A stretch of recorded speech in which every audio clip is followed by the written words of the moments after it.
Tân ar y Comin, Llew Jones. Bennod 1. Eistedda'r hen sipsi, Alf Boswell, ar siafft ei garafan, yn ceisio sbio drwy'r tywellwch o'i flan. Rhisganau'r glaw yn ddidrigaredd ar ei wyneb, ac fe redai dros ei war i lawr ei gefn ac o dan ei gris carpiog. Fe deimlai mor oer a thalp o rew. Fflachiodd mellten fforchog ar draws yr awyr gan o leo'r wlad i gyd. Yn ei golau, gwelodd yn union o'i flan, ar y chwith, hen fwthyn glan rhyd.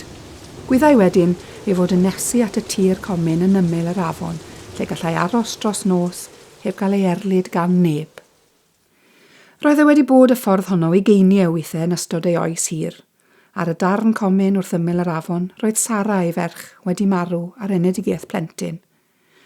Dim ond 2 ar 20 oedd hi pan fu farw, a chan mai hi oedd ei unig ferch a chanwyll ei lygad, nid oedd yr hen Alf wedi gallu maddau i'r drefn am ei dwyn mor ifanc oddi wrtho. Ar ôl colli Sara, roedd yr hen ŵr wedi mynd yn greadur sarig ac anghyfeillgar. Pan geisiau rhywun ddweud gair caredig wrtho, fe fyddai'n siŵr o gael ateb cas anghwrtais ganddo. Ac o dipyn i beth, fe gefnodd y sipsiwn eraill arno, gan ei adael yn llonydd i fynd i ffordd ei hun. Ond bod Alf wedi chwerwi pan fu farw ei ferch, roedd e wedi magu'r baban yn dyner. Roedd e wedi bod yn dad ac yn fam i blentyn Sara, sef Tim, a gysgau'n dawel y funud honno y tu mewn i'r garafan.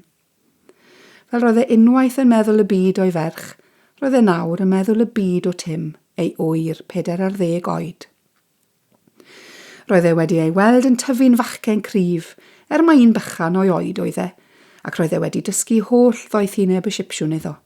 Gallai Tim wneud basgedi o wiail glan yr afon bron cystal a'i dad ci, ac fe allai osod magal ar lwybrau'r cwningod yn y coed a'r ceiau. Ac fe allai farchogaeth ceffylau, roedd hynny yn well na dim ganddo. Roedd y gaseg yn llusgo ei thraed, ond ni fynnai Alf roi'r chwip ar ei gwar. Fe wyddai'n iawn a ddyle hi ddim bod yn tynnu'r garafan o gwbl a hithen disgwyl ebol unrhyw funud. Dechreuodd feddwl am y gaseg. Roedd e wedi ei phrynu oddi wrth y dyn hwnnw yn hafarn y Royal Oak yn Llanbedr Pont Steffan. Roedd e wedi meddwl llawer gwaith am y dyn hwnnw. A'i lleidir oedd e wedi dwyn y gaseg. Pam roedd e wedi gadael iddi fynd am bris mor isel? Roedd y cwestiwn wedi poeni llawer ar Alf Boswell ar hyd y blynyddoedd. Fe wyddai Alf pan welodd hi gyntaf erioed ei bod hi werth o leia 4 gwaith mwy nag oedd y dyn wedi ei ofyn. Yna, roedd y dyn wedi dweud nad oedd e ddim am weld y creadur o gwmpas tre Llambed, byth wedyn. Ar y tylerau hynny, roedd e'n gadael i Alf ei chael, meddai ef. Roedd hynny wedi gwneud iddo amen fwy byth mae wedi dwyn y gaseg oedd y dyn.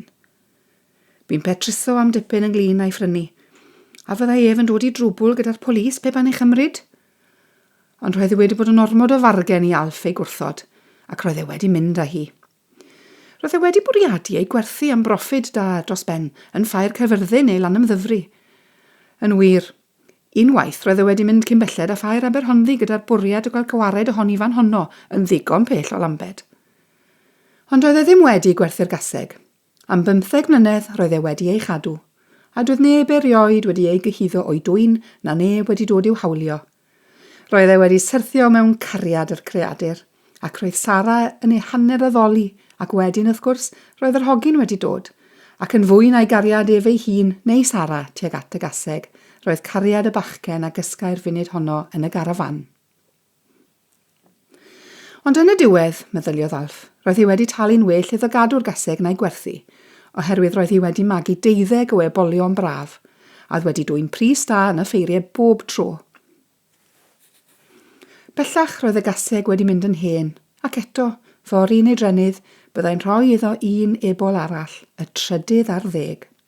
Fflachiodd mellten felen arall ar draws yr awyr. Yn ei golau, gwelodd ei fod wedi gadael hen fwthyn glan rhyd o'r tu ôl iddo, a'i fod yn awr wedi cyrraedd y bont dros yr afon. Y tu draw i'r bont, fe gai roi gorffwys yr hen gaseg. Ar y Comin lle bu ei deulu ef yn aros yn awr ac yn y man ers dros 100 mlynedd.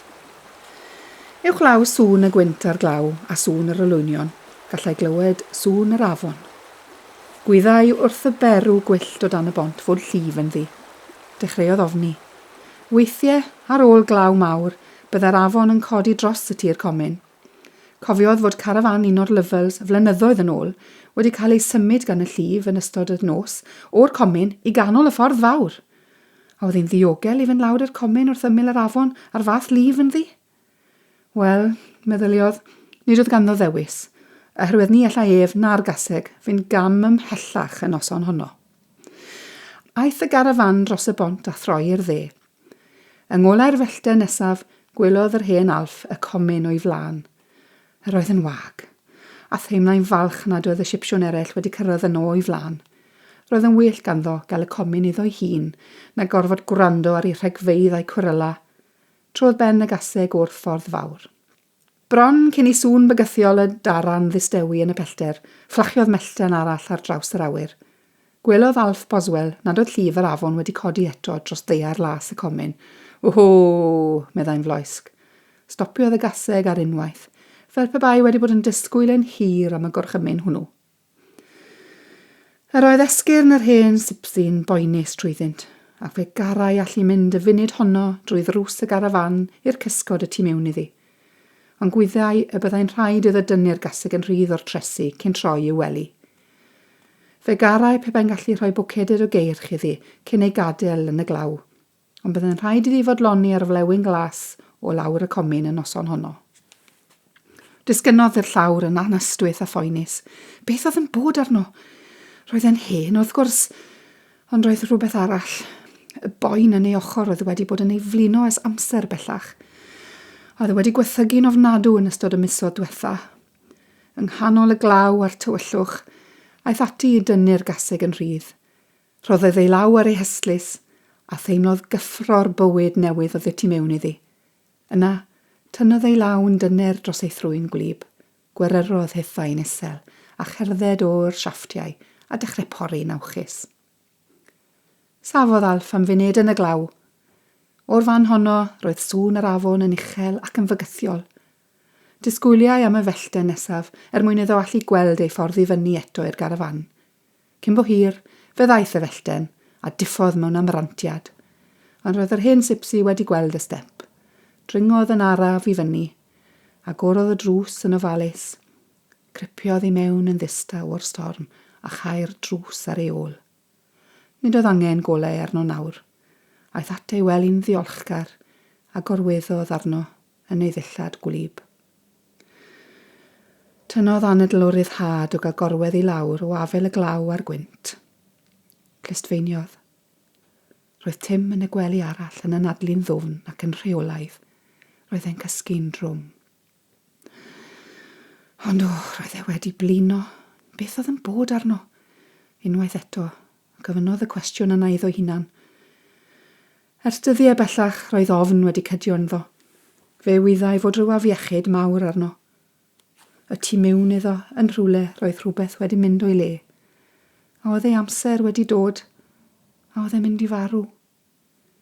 Ond nid oedd arno ofn marw, meddyliodd.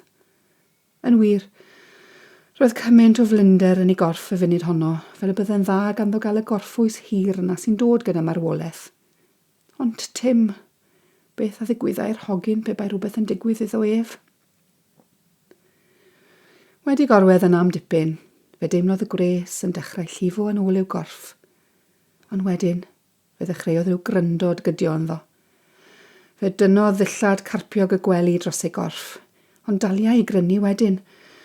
Roedd y blinder mawr fel rhyw boen hanner melys trwy ei gorff i gyd. Ac eto, ni allai fynd i gysgu. Clywodd sŵn ffyrnig yr afon yn llifo heibio, a thybiodd unwaith iddo glywed y gaseg yn gwyryru'n isel. Aeth oriau heibio, a chiliodd y mellt a'r tarannau, ac roedd Alf Boswell ar ddi hun. Erbyn hynny, roedd e'n gwybod fod ei amser wedi dod.